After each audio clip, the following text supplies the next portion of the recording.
तुम कौन हो? तो गाय का साया जामवा, बोलो।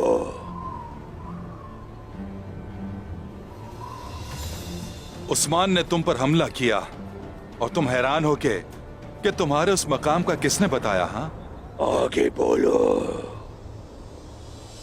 मेरा खून नहीं बल्कि उस्मान का खून बहाओ तो बेहतर होगा।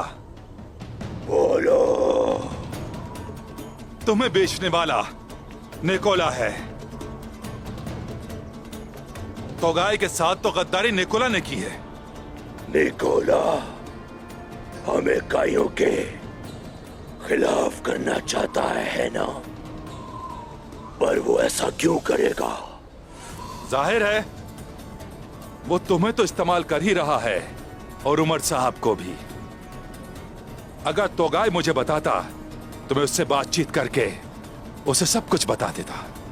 अगर तोगाई मुझ पर भरोसा करता है तो तुम्हारे ये सिपाही ऐसा ना करते।